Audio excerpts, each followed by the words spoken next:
नमस्कार मित्रमैत्रिणींनो, आज नवीन कथा घेऊन आलेली आहे. कथेचं शीर्षक आहे दिवा वंशाचा. प्रसूती वेदना जशा चालू झाल्या तसा सुधीर वंदनाला घेऊन दवाखान्यात गेला. घरचे सगळे चिंतेत होते. तिची सासू देवाजवळ उभी होती आणि तिने देव पाण्यात ठेवले आणि सरळ दवाखाना गाठला. वंदनाला असह्य वेदना होत होत्या. तिच्या दोन्ही मुली सई आणि जुई बाहेर आजीच्या बाजूला उभ्या होत्या. सुधीर खूप काळजीत होता आणि तेवढ्यात डॉक्टर ऑपरेशन थिएटरमधून बाहेर आले आणि सुधीरला म्हणाले, अभिनंदन सुधीर, तुम्हाला एक गोड परी झाली आहे. असं म्हणून डॉक्टर तेथून निघून गेले. हे ऐकताच वंदनाच्या सासूचा चेहरा पडला. आता ही कार्टी जन्मली का? हिच्या पोटी मुलगा काय व्हायचाच नाही. ही वंशाला दिवा देऊच शकणार नाही. तरी मी सुधीरला सांगत होते की तिच्याबरोबर लग्न करू नकोस. आणि आता मुलगा मुलगी चेक पण नाही करू शकत. परत पोरगी पदरात पडली, अशी तिची बडबड सुरूच होती. सई आणि जुईलासुद्धा काही कळतच नव्हते. आजीची बडबड ऐकून त्याही पुरत्या घाबरल्या होत्या. सुधीरनेही कसे तरी तिला गप्प केले. तोही मनातून खूप दुःखी झाला होता. तो नाईलाजाने ऑपरेशन थिएटरमध्ये गेला. एकदा का बाळाचे तोंड बघितलं आणि तडक निघून गेला. तो परत दवाखान्यात आलाच नाही. वंदनाची आई वंदनाला कसं तरी समजावण्याचा प्रयत्न करत होती, पण तिला कळत होतं तिच्या सासरचे नाराज आहेत. तिच्या सासरचं कोणीही बघायला येत नव्हतं दवाखान्यात. तिच्या बाळाला घेऊन ती घरी आली, पण कोणीच त्यांच्याशी नीट बोललं नाही. सुधीरची आई संगीताबाई सारखं टोचून बोलत होती. सुधीरही तिच्याशी नीट बोलत नव्हता. त्याला मुलीचा बाप असल्याची लाज वाटत होती. संगीताबाईंनी तर सुधीरला तो दुसरे लग्न कर, हिला मुलगा नाही होणार, असे म्हणायला सुरुवात केली. वंदनाला खूप अशक्तपणा आला होता. घरची कामं करून तिला शेतातली कामेसुद्धा करावी लागत होती. संगीताबाईंनी शेवटी सुधीरच्या मागे लागून त्याचे दुसरे लग्न लावून दिलं. वंदनाने आपल्या सासूला खूप समजावण्याचा प्रयत्न केला, पण तिचं कोणीही ऐकून घेतलं नाही. ती खूप रडली.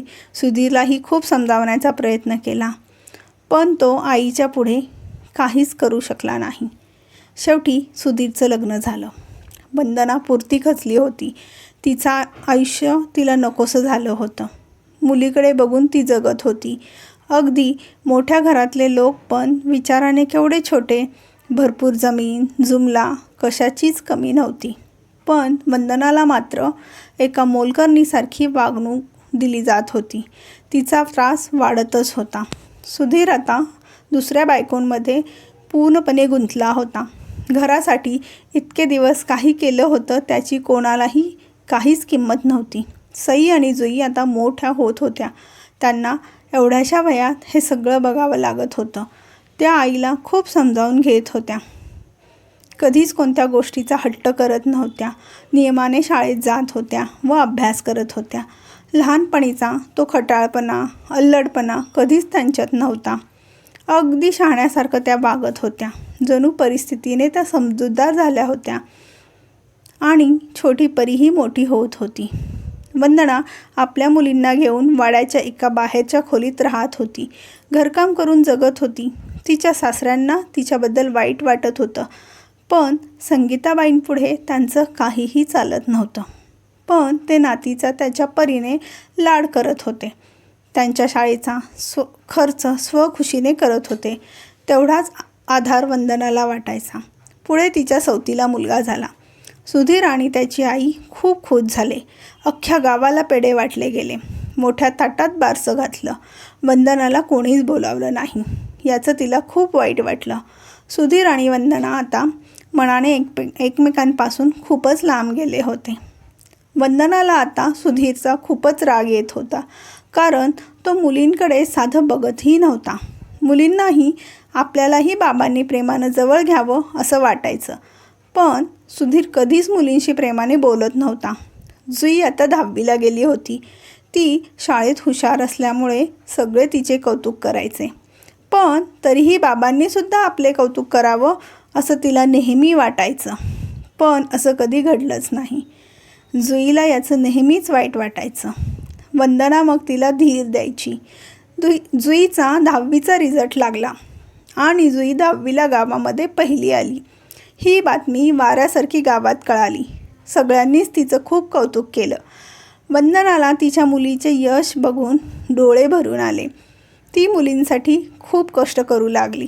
पण आजी संगीताबाईंनी मुलींना जास्त शिकवू नये, ते काही बरं नाही, त्यांची लवकरात लवकर लग्न लावून देऊ म्हणून सुधीरच्या मागे लागली. आता मात्र वंदना गप्प बसणार नव्हती. तिने मुलींना शिकवण्याचा निश्चय केला होता. तिला दुसरी हातबल वंदना होऊ द्यायची नव्हती. मुलींना त्यांच्या स्वतःच्या पायावर तिला उभं करायचं होतं. या तिच्या निश्चयाला वंदनाच्या सासऱ्यांनी खूप मोठा हातभार लावला आणि बघता बघता जुईने इंजिनिअरिंगमध्ये प्रवेश केला.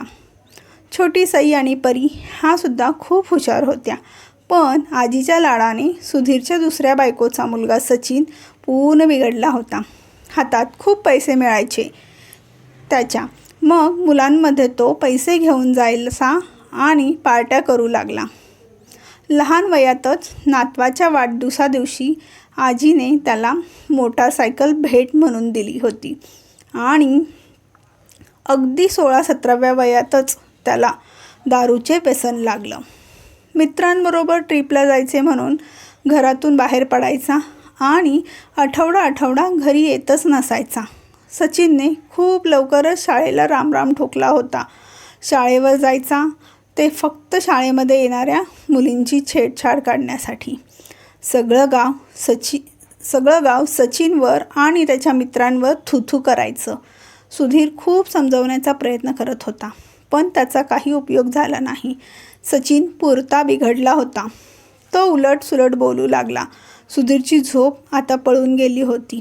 तो रात्रंदिवस मुलाचा विचार करत होता, पण काहीही उपयोग होत नव्हता. त्याचा मुलगा रोज घरी उशीर यायचा, सुधीरला शिवीगाळ करायचा. हा रोजचाच तमाशा सुरू होता. जुईचे इंजिनिअरिंगचे शिक्षण पूर्ण झाले होते. एका चांगल्या कंपनीत ती कामाला जात होती. तिच्या पाठोपाठ सईसुद्धा उत्तम शिकत होती. ती चांगलं गाणंही गात होती. तर परी देखील कॉलेजला जात होती व ती खेळामध्ये अव्वल होती. वंदनाला मुली खूप सुखात ठेवत होत्या. त्यांना आईच्या प्रत्येक दुःखाची जाणीव होती. आता मुली स्वतःच्या पायावर उभ्या राहिल्या होत्या. त्यांना वडिलांचा आणि आजीचा स्वभाव चांगलाच माहिती होता, म्हणून त्या चुकूनही त्यांच्या वाटेला कधीच जात नव्हत्या. त्यांचे लाड हे फक्त आजोबाच करत होते.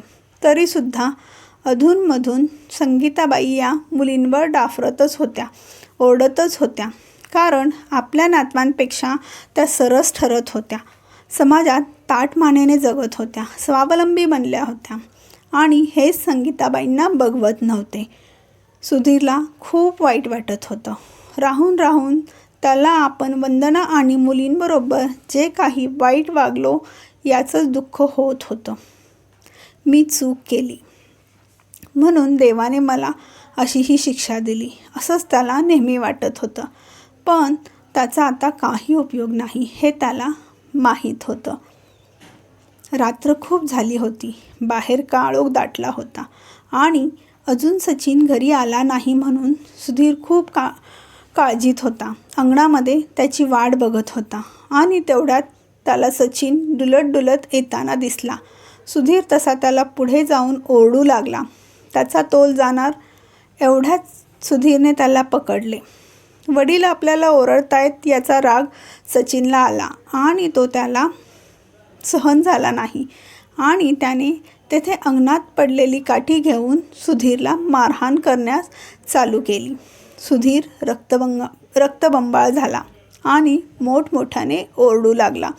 तसे सगळे घरातले पळत अंगणात आले. त्यांनी जो प्रकार पाहिला त्याचा सगळ्यांनाच धक्का बसला.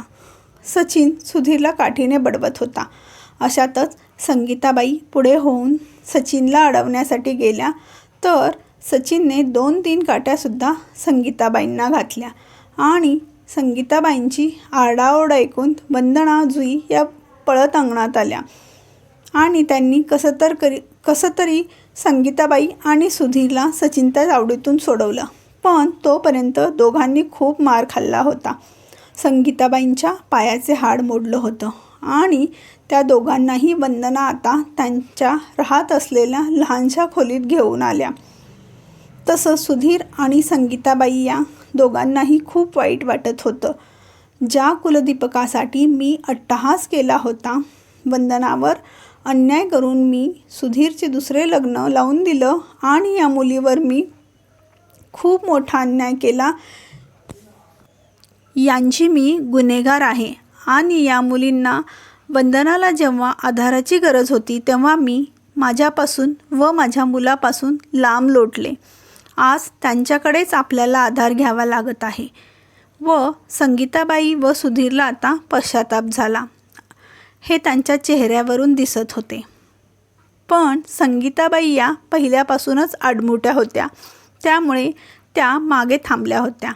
पण आता सुधीर पुढे येऊन वंदनाला हात जोडून तिची क्षमा मागू लागला. त्याचे हे कृत्य बघून संगीताबाई म्हणाल्या, अरे सुधीर, हे काय करतोयस तू? तिची काय क्षमा मागतो? तेव्हा सुधीर म्हणाला, आई, तुलाच कुलदीपकाची खूप घाई झाली होती. आता खाल्ला का त्याच्याच हातचा मार आता? तर सुधीर, म्हातारपण जर सुखाने घालवायचं असेल तर आत्ताच वंदनाच्या पायावर डोकं ठेवून माफी माग. ती आपल्या दोघांनाही माफ करेल. पण त्याचा काय उपयोग आता? वंदनाने संपूर्ण आयुष्य हे नवऱ्याच्यापासून वेगळे राहून काढलं होतं आणि आता सुधीरच्याही बोलण्यातही तिला स्वार्थ दिसत होता की म्हातारपण सुखात घालवण्यासाठी असला लेक काही कामाचा नाही, म्हणून तो माझ्याकडे वळला आहे असं वंदनाला वाटू लागलं. म्हणून वंदनाने आपली भूमिका दोघांसमोर स्पष्ट केली. तुम्ही दोघेही माझे गुन्हेगार आहात, पण सगळ्यात मोठे गुन्हेगार हे तुम्ही तुमच्या मुलींचे आहात. जर त्या मुलींनी तुम्हाला माफ केलं तर सगळं व्यवस्थित होईल असं सांगतच वंदना रडत होती. तिला आपण काय बोलतो हे देखील कळत नव्हतं, कारण सुधीर तसाच वागला होता वंदनाशी. दुसरी बायको आली की त्याने वंदनाला किंमतच द्यायचं सोडून दिलं. वंदना म्हणाली, आम्ही माफ तुम्हाला केलं काय न केलं काय, त्यांनी काहीच फरक पडणार नाही. आजपर्यंत जे आम्ही दुःख सहन केलं त्यात तर काही कमी होणार नाही ना. मुलांचा अट्टहास हा तुमचाच होता आणि त्याचा योग्य फळ तुम्हाला मिळालं आहे. पण आता पश्चातापाची वेळ काळ निघून गेली आहे. सचिन हा पूर्णपणे हाताबाहेर गेला आहे. आता सचिनचं करायचं काय, हाच सगळ्यात मोठा प्रश्न त्यांच्यासमोर उभा होता. मात्र सगळ्यांनी सचिनला पूर्णपणे सुधारवण्याचा प्रयत्न केला आणि एक निर्णय घेतला. पण तो प्रयत्न सफलच होईल अशी खात्री कोणालाच वाटत नव्हती. पण शेवटी प्रयत्न करणे हे सगळ्यांच्याच हातात होते. सगळ्यांनी ठरवलं सचिनचं असं वागणं याचं मूळ कारण आहे दारू. आधी दारू बंद केली त्याची तर तो सुधरेल, म्हणून सर्वानुमते ठरलं की सचिनला एका खोलीत बंद करून ठेवायचं आणि त्याला घराबाहेर पडू द्यायचं नाही, की पैसा अडका द्यायचा नाही. आणि त्याप्रमाणे सचिनला त्यांनी बंद खोलीत ठेवलं. आता सचिनचा राग अनावरच होत होता. तो घरामध्ये आदळआपट करत होता. आता फक्त खिडकीतून सचिनला 2 टाईम जेवण दिलं जात होतं, पण सचिन जेवणाला हात देखील लावत नव्हता. तो आता आतमधून सगळ्या घराण्याचा उद्धार करत होता. त्याने सुधीरला धमकी दिली, मला जर घराबाहेर काढले नाही तर मी गळफास घेऊन आत्महत्या करेल. पण त्याच्या या धमकीला कोणीही भीक घातली नाही. पण सचिननेही ते करून दाखवलंच. त्याला खोलीत बंद करून ठेवल्याच्या 3ऱ्या दिवशी सचिनने गळफास घेऊन घरात आत्महत्या केली, ज्याचा कुणीच विचार केला नव्हता. फक्त दारूसाठी त्यानं आपलं जीवन संपवलं होतं. सगळ्यांनीच रडून रडून सारा आसमंत एक केला होता. पण संगीताबाईंच्या कुलदीपकाचाही शेवट झाला होता. जो दिवा लावण्यासाठी सगळ्यांच्याच जीवाचा खेळ केला गेला होता, तो दिवा आज कायमचा विझला होता. या कथेतून कोणाच्याही भावना दुखवण्याचा हेतू नव्हता. कथा आवडल्यास लाईक करा, शेअर करा आणि चॅनलला सबस्क्राईब करा. धन्यवाद.